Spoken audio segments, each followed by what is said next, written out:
Well, two things. I was excited to get in, and I knew we had a bunch of new players, but every time you assemble a team, you just never know really until the bullets are flying how they're going to react. And the fun thing for me as a head coach, I thought I saw today a lot of things that I had seen at practice from our staff, from our coaches, the interaction that they have.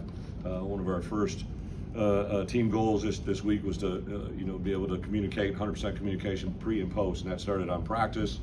Through all of our preparation, through walkthrough yesterday, walkthrough today, and then out there today, I thought there was a lot of really good communication. Guys played extremely hard, and then to see the new faces, right? So we had 4 new offensive starters, 4 new defensive starters who had never started before, went out and played well. 24 new guys that have never played a snap in college football for the University of Illinois. So to have that many different faces to go out there and play as well as they did, and then I really. At halftime, we were going to start the second half, but I had a feeling if we were going to control that game, kind of make a reassessment at the end of the third and fourth, start getting some new faces in. I thought those guys came in and played extremely hard. They didn't let go of the rope. Wanted to go out there and set an edge. One of our team goals this year is to have a smart, tough, dependable edge to us, and I think those guys did it. So really, really excited for that. Give Chris and his crew, that's a really good football team. I was very nervous, started watching those guys last January, and then the team that won 8 games last year, and I know it's FCS, but they're a very good football team that had a lot of juniors and seniors and grad seniors coming back, and a really good football team. Those guys, I bet, will make a lot of noise in their division at this point going forward. So got out of it pretty healthy. I thought Luke threw the ball extremely well. I thought he threw the ball deep, connected on some things. Our defense played very aggressive as they have been. I thought they've attacked the football to get 4 turnovers. Those were all pretty self-created. I don't think there were things that just dropped them. I thought the read and break out of Miles early on the first one. I thought I was sitting and I could see T. Cox read that screen. I saw him break up and make that play. And obviously Dylan Rosiak, that last punch out, he just a guy that plays with that attitude, that demeanor all the time. Just super excited. We'll come in tomorrow, put the film to rest, and then jump into our preparation versus Kansas. So with that, I'll open it up. Brett, knowing bigger tests await, but I know your defense wanted to get on the field again after last year. What was most encouraging about that group? Yeah, I think one of our talks and conversations was, learn from the past but build for the future, right? And even though we had 45 guys jump into camp this year that had never been with us, that defense in particular, I think, have been hearing a lot of things since last fall to get where they are. I give Aaron and that staff a lot of credit. Got 3 new guys on defense who have really been a great asset. I thought Clint and Archie and Corey really have had a good fall camp of preparation. Obviously, we got to get the offsides thing taken care of, but I thought our coaches coached well. I thought our players played well, and they attacked. And we really primarily played about 2 defenses really the whole entire game, and a little bit of end of half there to see them respond the way they did. I thought was really good.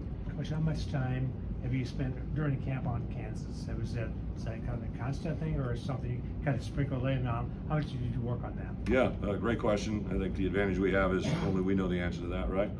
I think we concentrated on Eastern Illinois as a football team that was up on our schedule. We get 12 golden opportunities, and we focused on them last spring.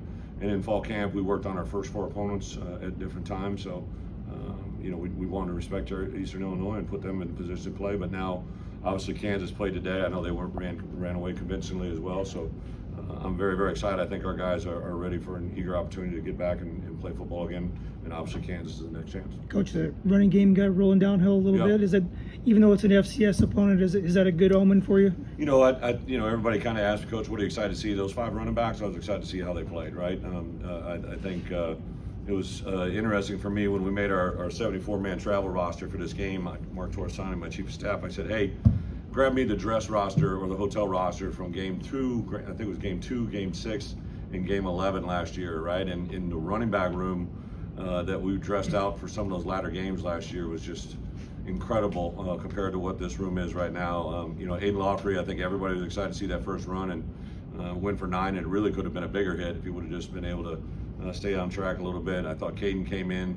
Those 2 guys, I've been very blessed in my career to have some combo running backs. When you have running backs that complement each other in a way that's very different, right? That can lead to some good things. Then Josh, I thought, came in and did some good stuff. Jordan Anderson, who's been chomping at the bit to get back out there, was awesome to see him. And then Khalil, I'm telling you, he's quick as a hiccup, a really fun, dynamic player, very intelligent, a great demeanor. I'm excited about that room. Great, you've been talking all season about Gabe Yakas and how excited you are about what he can do this year. It seemed like you lined him up a lot of different ways. You're giving him a lot of responsibility. Just his evening tonight seemed. Yeah, Gabe's a third-year player who's played a lot of really good football. You know, if you just, I think on our roster, if you totality look at 120 players, I would say Gabe is definitely one of our 10 best players, right? And I think as coaches, we have to maximize our players' strengths and minimize their weaknesses. And Gabe is a very versatile, very intelligent. I think that room in general, Seth Coleman at times does some really good stuff. I thought those guys were bringing some pressure off the edge. Alec Bryant, but I was really excited to see Joe Barna and JoJo Hayden get in there. Daniel Brown has had a little soft tissue issue, so he wasn't able to go today. But that room's got some dynamic, explosive players. What does he give you on the interior? Zeke? Yeah, Gabe. Okay. When he can play his hand on the ground and. He's I think the ability that Gabe has is. For us, he primarily plays outside linebacker, but last year, a couple games, we started playing him in there. Now we had some really good players as well.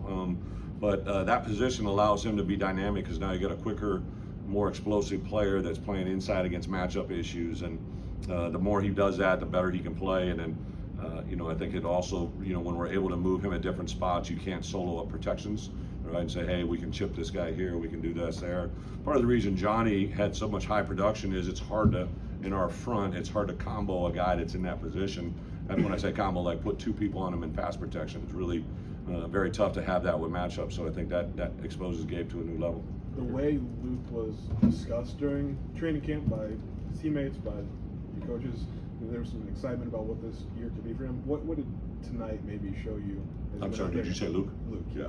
What did tonight show you? Well, again, for me, I saw things that I saw all spring, all summer, all fall camp. I had a meeting with the quarterbacks the other day, and all three of them kind of had different areas they reported on, and Luke kind of had some end of game comments, just the authority that he was talking to, the confidence. I always say, for us, volume reflects confidence, and you can just hear Luke a lot more than you've ever heard him. So I think that's a great thing because he's confident. You have a quarterback that's throwing with confidence, playing with confidence, and the people around him have confidence. That's something really good. So this is game one.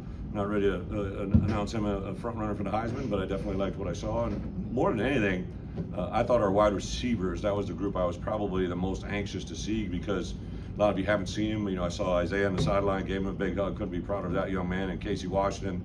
Those guys have had so much production for us the last year especially, and Isaiah over the last 2 years. I was kind of excited to see this group come forward. Pat Bryant caught the ball. Zakari's a very talented player. Great to see Malik get on the board there with a big catch. And so it's kind of fun to see some of those guys. Colin Dixon is probably one of the freshmen that we're most excited to see get out there and play. So I think Luke recognizes the talent that's around him and excited to get out there. Coach, any update on Tyler Strain? Is that a short-term thing with him? Yeah, he was kind of, he practiced 3 days ago, and then he didn't come out of that end of it, so we just want to sit him in this game. So we kind of made that decision. Hopefully he's going to be back on Tuesday, or a little bit Sunday, but I think Tuesday will be our first full go practice. Should be back out there. Right, obviously, Terrence Brooks is a big addition for you. We didn't see him take a defensive snap. Who's that? Terrence Brooks. We didn't see a defensive snap for him until the fourth quarter. Yeah. I was curious maybe what his fall camp looked like and what went. Yeah, Terrence, we're excited. I think the way that we really didn't have a lot of snaps, right? We took the field. I think we had 28 snaps. And for us, you kind of want to take advantage of playing as many reps as you can in these games to get, because it's the way you play yourself into shape. So I didn't really want to have our starters or have that first group come out until the fourth quarter. So not only Terrence, nobody else you really saw either, right? But Terrence is very talented. The more he does things in our program the right way and with consistency, his role will continue to grow. He definitely is a very talented player and excited. And I think today was a big step for him. Thanks, guys. Thank you.